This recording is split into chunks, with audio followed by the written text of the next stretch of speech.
ఎక్కడైతే జనసేనకు సంబంధించినటువంటి క్యాడర్ ఉంటుందో వాళ్ళందరినీ ఓవరాల్గా చంచు వేణుగోపాల్ రెడ్డి గారు గుడ్ మార్నింగ్. సో ఏంటి అసలు అంటే ఇప్పుడు తిరుమల వేణుగోపాల్ గారు క్లారిటీ ఇచ్చారు వాళ్ళ పార్టీకి సంబంధించి. తర్వాత వచ్చేసి రమేష్ గారు కొన్ని ప్రశ్నలు కూడా లేవనెత్తినటువంటి పరిస్థితి. సో ఢిల్లీలో చక్రం తిప్పుతున్నారు అని చెప్పేసి నేను ఓపెనింగ్ రిమార్క్స్లో అంటే నేను కూడా ప్రశ్నార్థకంగానే మాట్లాడినటువంటి పరిస్థితి. సరే దాని గురించి కూడా వారు వ్యాఖ్యానించారు. ఓకే, నేను దాని గురించి మళ్ళీ మాట్లాడతాను. ఏమంటారు సార్ ఓవరాల్గా?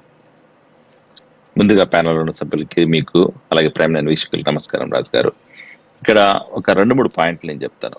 ఒకటి, ముందు నుంచి కూడా మనం చూస్తున్నాం జనసేన ప్రస్థానం అనేది ఒక రాష్ట్ర స్థాయిలో మొదలైనా కూడా జాతీయవాదంతో ముందుకెళ్తున్నాడు పవన్ కళ్యాణ్ గారైనా లేకపోతే జనసేన పార్టీ అయినా కూడా. సనాతన ధర్మమైనా లేకపోతే ప్రాంతీయవాదం నుంచి జాతీయవాదం వైపైనా. అలాగే ఈరోజు ఏదైతే ఢిల్లీలో జరగబోతుందో సభ, సేనా ప్రస్థానం జాతీయ సమగ్రత కోసం అని చెప్పి ఏదైతే కార్యక్రమం శ్రీకారం చుట్టారో, ఖచ్చితంగా అదేంటంటే రాబోయే రోజుల్లో మేము కూడా వేరే వేరే రాష్ట్రాల్లో పార్టీని ఎక్స్పాండ్ చేయాలన్న ఒక సిగ్నల్ అయితే ఇవ్వాలన్న ప్రయత్నంలో భాగంగానే ఈ మీటింగ్ జరుగుతున్నట్టు మనకు కనపడుతుంది. ఒక పాయింట్ ఏంటంటే, ఇక్కడ ఇప్పుడు వ్యాపారం చేసే వాళ్ళైనా, ఉద్యోగం చేసే వాళ్ళైనా, రాజకీయం చేసే వాళ్ళైనా కూడా ఒక పార్టీ పెట్టినప్పుడు, లేకపోతే ఒక బిజినెస్ చేసినప్పుడు, లేకపోతే ఉద్యోగం చేసినప్పుడు ప్రమోషన్ రావాలి, నెక్స్ట్ లెవెల్కి పోవాలనేది ఎవరికైనా కోరిక ఉంటుంది.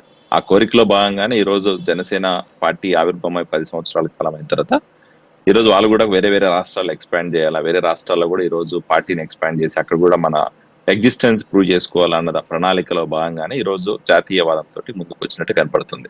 అండ్ రెండో పాయింట్ ఏంటంటే రాజు గారు, ఇక్కడ మొన్న ఏదైతే హైదరాబాద్ ఇన్సిడెంట్ ఉందో అది ఖచ్చితంగా ఒక రకంగా చెప్పాలంటే పవన్ కళ్యాణ్ గారికి కొంచెం ఇన్సల్ట్ గానే ఫీల్ అయినట్టు కనపడుతుంది. ఎందుకంటే ఒక పార్టీ అదేమంటారు అధ్యక్షుడు, లేకపోతే జనసేన పార్టీ ఈరోజు తెలుగు రాష్ట్రాల్లో 2 రాష్ట్రాల్లో కూడా ఉంది ఆల్రెడీ ఎగ్జిస్టెన్స్. అలాంటి పార్టీ హైదరాబాద్ లో ఒక మీటింగ్ పెట్టుకోవడానికి పర్మిషన్ ఇవ్వకపోవడం అనేది నిజంగా ఒక రకంగా చెప్పాలంటే రాజ్యాంగేతరమనే చెప్తాను. ఎందుకంటే ఈరోజు ఒక ప్రాంతీయ పార్టీ అయినా, జాతీయ పార్టీ అయినా, లేకపోతే ఒక నార్మల్ కార్యకర్త అయినా కూడా ప్రజాస్వామ్యంలో ఎవరైనా ఎక్కడైనా వచ్చి మాట్లాడే హక్కు ఉంది, మాట్లాడే ప్రజాస్వామ్యంలో స్వేచ్ఛ ఉంది. అలాగే ఎవరైనా మీటింగ్ పెట్టి దానికి మాట్లాడే పద్ధతి పడి ఉంటుంది.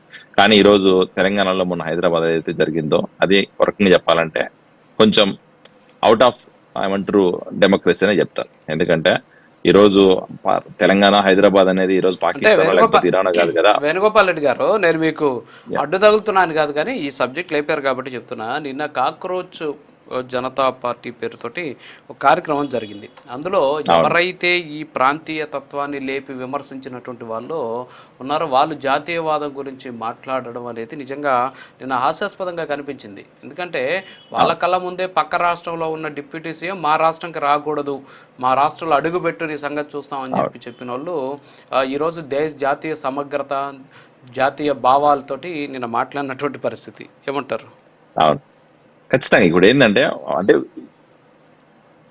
ఒక పర్సన్ బేస్డ్ పాలిటిక్స్. ఎందుకంటే ఈ రోజు జనసేన అనేది తెలుగు రాష్ట్రాల్లో ఎంత కాదన్నా పవన్ కళ్యాణ్ గారు సినిమా హీరోస్, ఒక స్టార్ హీరోకు ఉండాల్సిన అన్ని ఉన్నాయనికి. అలాగే రెండోది ఏంటంటే ఫ్యాన్ ఫాలోయింగ్ అన్ని చోట్ల ఉంది. ఈ రోజు తమిళనాడు, ఆంధ్ర, తెలంగాణ, అలాగే కేరళలో కూడా ఈ రోజు దాని ఎగ్జిస్టెన్స్ ఉంది. అలాగే ఆయనకు ఫ్యాన్ ఫాలోయింగ్ ఉంది. దానికి భయపడో లేకపోతే నువ్వు ఆయన వచ్చి ఇక్కడ ఎక్కడో హైదరాబాద్ ఎలక్షన్ లోనో లేకపోతే రేపు జరగబోయే కార్పొరేషన్ ఎలక్షన్ అనేది ఇంపాక్ట్ ఉంటుందని భయం ఉండొచ్చు, కాదని చెప్పలేదు. కాకపోతే ఒక పార్టీ లేకపోతే ఒక వ్యక్తి ఒక మీటింగ్ పెట్టుకోవడానికి పర్మిషన్ ఇవ్వకపోవడం అనేది ఏదైతే ఉందో నిజంగా అది చాలా హాస్యాస్పదం. అలాగే ఈ రోజు కాక్రోచ్ పార్టీ వచ్చి అక్కడ మీటింగ్ పెట్టి లేకపోతే అక్కడ ఏదో జాతీయవాదం ముసుగులు ఏదో మాట్లాడితే వాళ్ళని మరి ఆపలేకపోయావు.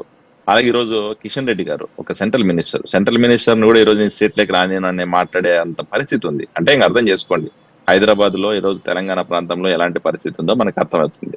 సో అదొక టాపిక్ పక్కన పెడితే ఇక్కడ ఒకటి చెప్పాల్సింది ఏంటంటే, ఖచ్చితంగా ఈరోజు ఏదైతే ఈరోజు పవన్ కళ్యాణ్ గారు ఢిల్లీలో మీటింగ్ పెడుతున్నారో అది ఒక మెసేజ్ ఇవ్వడానికి మాత్రమే పెడుతున్నాడు. అదేంటంటే జాతీయవాదం అనేది ముందుకు తీసుకెళ్తాం. జనసేన పార్టీ అనేది ఓన్లీ ఒక రాష్ట్రానికి పరిమితం కాదు, దేశవ్యాప్తంగా వివిధ రాష్ట్రాల్లో వాళ్ళకి ఎక్కడైతే ఎగ్జిస్టెన్స్ ఉందో అన్ని చోట్ల కూడా పార్టీని ముందుకు తీసుకెళ్తామని చెప్పి ఒక మెసేజ్ ఇవ్వడానికి కావచ్చు. అలాగే మూడోది వచ్చేసి ఈ రోజు అలయన్స్ లో ఉన్నారు, వాళ్ళు ఎన్డీఏ అలయన్స్ లో ఉన్నారు. ఎన్డీఏ అలయన్స్ లో బీజేపీ తోటి అలాగే తెలుగుదేశం పార్టీ తోటి కలిసి పనిచేస్తున్నారు. సో రాబోయే రోజుల్లో కూడా ఇదే కంటిన్యూ అవుతుంది. మేము కూడా జాతీయవాదంతో ముందుకెళ్తున్నాం కాబట్టి మాతో కలిసి పనిచేయడానికి, బీజేపీతో కలిసి ముందుకెళ్ళడానికి కూడా ఉన్నారని చెప్పి వాళ్ళు ఒక మెసేజ్ పంపుతున్నాడు. ఇది మెయిన్ అజెండా. తర్వాత ఇక్కడ ఇందాక రమేష్ గారు మాట్లాడుతూ ఒక 2-3 పాయింట్లు ఏమైతున్నారు.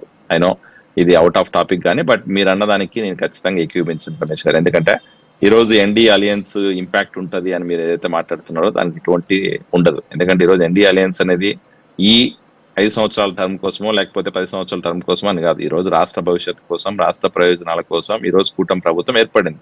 తెలుగు రాష్ట్రాల్లో ఎస్పెషల్లీ ఆంధ్రప్రదేశ్, విభజిత ఆంధ్రప్రదేశ్ లో ఏదైతే ఈ రోజు హైదరాబాద్ తర్వాత ఆంధ్రప్రదేశ్ పరిస్థితి ఏందనేది మనకు తెలుసు. ఎలాంటి పరిస్థితుల్లో మనం ఉన్నాం.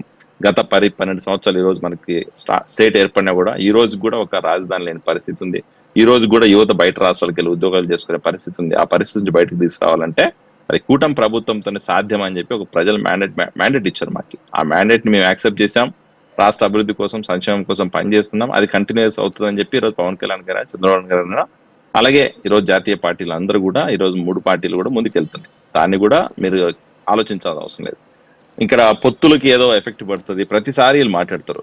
అంటే వైఎస్ఆర్సీపీ వాళ్ళకి ఒక రకంగా ఏంటంటే భయం పట్టుకుంది. ఏంటంటే జనసేన, టీడీపీ, బీజేపీ కలిసి ఉంటే వాళ్ళు ఎప్పుడు మళ్ళీ అధికారంలోకి రానని చెప్పి భయంతో అనుకుంటా ప్రతిసారి ఎక్కడ ఛాన్స్ దొరికితే అక్కడ పొత్తుల గురించి మాట్లాడతారు. ఎక్కడ ఛాన్స్ దొరికితే అక్కడ జనసేనకి, టీడీపీకి మధ్యలో ఏదో రకం గొడవ పెట్టాలా, లేకపోతే ఈ అలయన్స్ ని బ్రేక్ చేయాలన్న ప్రయత్నంలోనే ఇలా కామెంట్స్ ఉంటాయి. సో ఖచ్చితంగా అలాంటి పరిస్థితి అయితే ఉండదు. రాబోయే రోజుల్లో కూడా ఈ పొత్తు కంటిన్యూ అవుతుంది. పొత్తును బ్రేక్ చేయాలని మీ ప్రయత్నం ఏదైతే ఉందో అది విఫలం అవడం తప్ప ఎప్పుడు కూడా అది సఫలీకృతమయ్యే పరిస్థితి ఉండదు. సో ఖచ్చితంగా ఈ రోజు ఏదైతే జనసేన పార్టీ ఢిల్లీ స్థాయిలో మీటింగ్ పెడుతుందో అది అనేది ఒక జాతీయవాదం ముందుకు తీసుకెళ్లడం కోసం వాళ్ళ పార్టీని ఎక్స్పాండ్ చేయడం భాగంగా, అలాగే రాబోయే రోజుల్లో ఎలాంటి పరిస్థితుల్లో పార్టీ ఉంటుందని చెప్పడానికి మాత్రమే నేను చెప్తున్నాను.